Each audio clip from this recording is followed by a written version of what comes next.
Assalamualaikum, my dear students. I am Ali Latif and you are learning physics with Sir Ali. आइए हम अपना आज का lecture start करते हैं। हम अपने आज के लेक्चर में स्टडी करेंगे what is resistivity, what is conductance, what is effect of temperature on resistance and resistivity and temperature coefficient of resistance and resistivity. Resistivity का टॉपिक स्टार्ट करने से पहले आपको रेजिस्टेंस के बारे में इल्म होना ज़रूरी है। रेजिस्टेंस एक्चुअली करंट के फ़्लो में एक रुकावट होती है जिसे हम रेजिस्टेंस का नाम देते हैं। The measure of opposition to the flow of current is called resistance. Resistance का यूनिट ओहम होता है और इसे ग्रीक लेटर ओमेगा से रिप्रेजेंट किया जाता है। लेकिन जो रजिस्टिविटी है, रजिस्टिविटी भी एक रेजिस्टेंस ही है, लेकिन इसमें जो मटेरियल है उसकी डिमेंशन स्पेसिफिक होती है, यानी कि वो जो मटेरियल है वो 1 मीटर क्यूब होना चाहिए। मींस उसकी length, width and height 1 metre होनी चाहिए। उस वक्त जो उस मटेरियल की रेजिस्टेंस होगी हम उसे रजिस्टिविटी का नाम देंगे। अगर हम रजिस्टिविटी की मैथमेटिकल फार्मूला ड्राइव करना चाहें तो उसके लिए कुछ टर्म्स हैं, वो देखें क्या है कि जो रेजिस्टेंस है वो लेंथ के डायरेक्टली प्रोपोर्शनल होती है। मींस अगर लेंथ ज़्यादा होगी तो रेजिस्टेंस ज़्यादा होगी, अगर लेंथ कम होगी तो रेजिस्टेंस कम होगी। और resistance area of cross section के इन्वर्सली प्रोपोर्शनल होती है। एरिया क्रॉस सेक्शन ज़्यादा होगा तो रेजिस्टेंस कम होगी, अगर एरिया कम होगा तो रेजिस्टेंस ज़्यादा होगी। अगर हम उन दोनों इक्वेशंस को कंबाइन करें तो बन जाएगा resistance is proportional to L over A. L ऊपर है जो कि डायरेक्टली प्रोपोर्शनल है, एरिया नीचे है जो कि इन्वर्सली प्रोपोर्शनल है। बेटा जब भी प्रोपोर्शनलिटी कांस्टेंट ख़त्म होता है तो एक कांस्टेंट आता है। यहाँ पर कांस्टेंट है रो जो कि रेजिस्टिविटी को रिप्रेजेंट कर रहा है। तो फार्मूला बन जाएगा R is equal to rho L over A. इसे हमने रेजिस्टिविटी की वैल्यू निकालनी है तो रेजिस्टिविटी एक साइड पे रह जाएगी, एल ओवर ए दूसरी साइड पे जाके ए ओवर एल बन जाएगा। तो हमारे पास फार्मूला बनेगा rho is equal to R A over L. Resistance और रेजिस्टिविटी में डिफरेंस क्या है? बेटा जो रेजिस्टिविटी है ये किसी भी मटेरियल की एक इंट्रिंसिक प्रॉपर्टी होती है और ये डिमेंशन के ऊपर डिपेंड नहीं करती।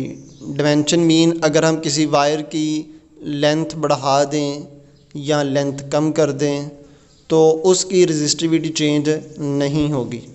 लेकिन जो रेजिस्टेंस है, रेजिस्टेंस ये एक एक्सट्रिंसिक प्रॉपर्टी है और ये किसी भी मटेरियल के साइज़ के ऊपर, उसकी लेंथ के ऊपर, उसके क्रॉस सेक्शन के ऊपर, क्रॉस सेक्शन एरिया के ऊपर डिपेंड करती है।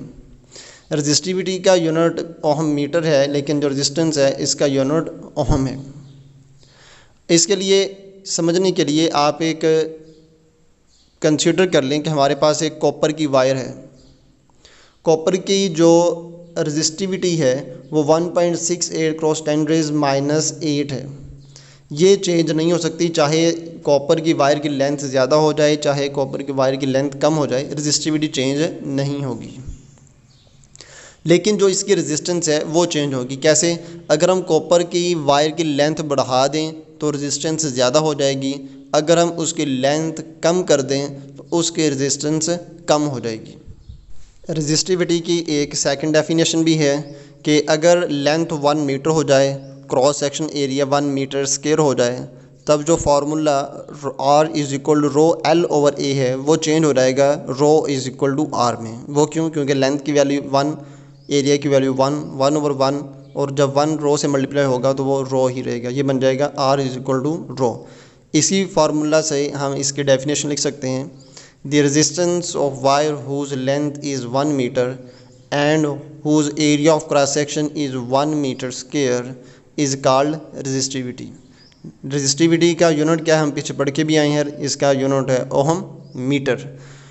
और लास्ट टाइम हमने जिक्र किया कि जो रेजिस्टिविटी है ये मटेरियल की डिमेंशन के ऊपर डिपेंड नहीं करती। डिमेंशन मीन लेंथ के ऊपर, एरिया के ऊपर डिपेंड नहीं करती, लेकिन रेजिस्टिविटी मटेरियल की नेचर के ऊपर और मटेरियल की टेम्परेचर के ऊपर डिपेंड करती है। अगर टेम्परेचर चेंज होगा तब रजिस्टिविटी चेंज होगी, अगर मटेरियल की नेचर चेंज होगी तब भी रजिस्टिविटी लाजमी तौर पर चेंज होगी।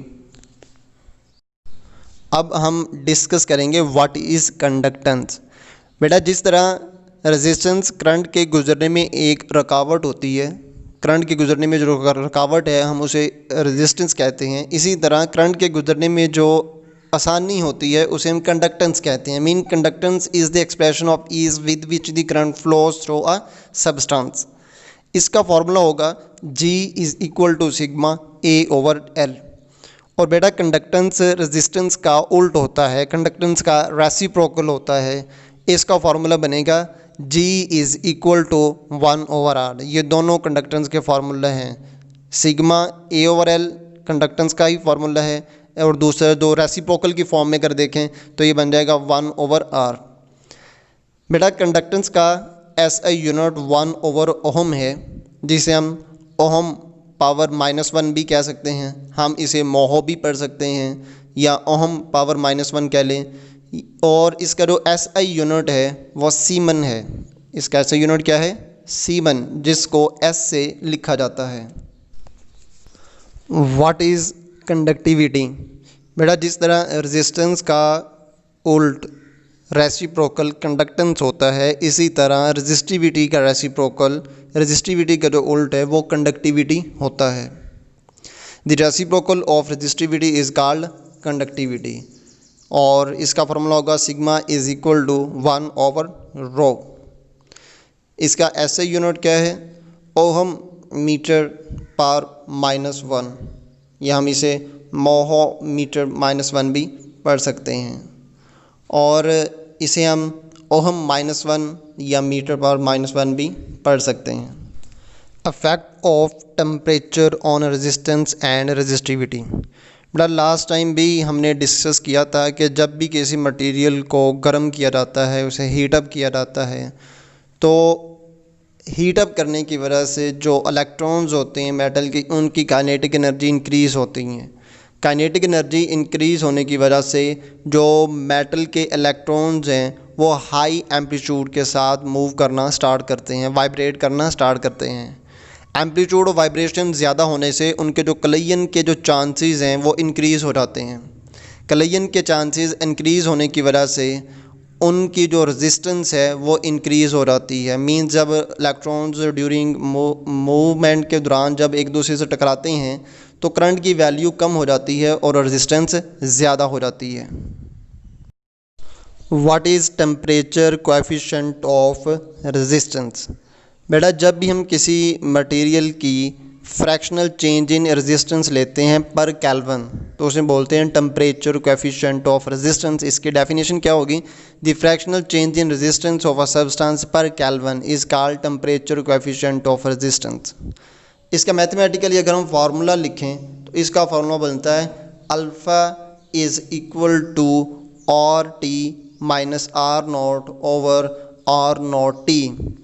ये रेजिस्टेंस की फॉर्म में टेम्परेचर कोएफिशिएंट है। इसी फार्मूला से हम रेजिस्टिविटी का टेम्परेचर कोएफिशिएंट भी निकालेंगे। बेटा हमने कंसीडर किया कि हमारे पास 2 टेम्परेचर हैं, एक लो टेम्परेचर 0 डिग्री सेंटीग्रेड है और एक high temperature T degree centigrade है। तो हमने फार्मूला पढ़ा है R is equal to ρL/A। अगर हम टेम्परेचर T डिग्री सेंटीग्रेड लें तो इसका फार्मूला होगा RT is equal to ρ0L/A। और अगर 0 डिग्री सेंटीग्रेड टेम्परेचर लें तो इसका फार्मूला होगा R0 is equal to ρ0L/A। ये दोनों फार्मूलाज हमने ऊपर वाली इक्वेशन में पुट किए हैं। इक्वेशन कौन सी में? Alpha is equal to RT minus R0/R0T। इस इक्वेशन नंबर 1 में हमने ये वैल्यूज़ पुट की हैं, तो हमारे पास बन गया alpha is equal to ρT into L/A minus ρ0L/A over ρ0L/A_T। बेटा ऊपर वाली दोनों टर्म से L/A कॉमन आ रहा है, L/A कॉमन लिया, वो नीचे वाले L/A से कैंसिल हो जाएगा। बाकी हमारे पास बचेगा alpha is equal to ρT minus ρ0/ρ0T। यहाँ पे जो ये फार्मूला आया है, ये हमारा रजिस्टिविटी की फॉर्म में फार्मूला आ गया। यहाँ पे रो टी क्या है, resistivity of material at T degree centigrade, and rho naught क्या है, resistivity of material at 0 degree centigrade, और अल्फ़ा क्या है, temperature coefficient of resistivity. Temperature coefficient of resistance का एसआई यूनिट है पर केल्विन, यानी कि केल्विन -1।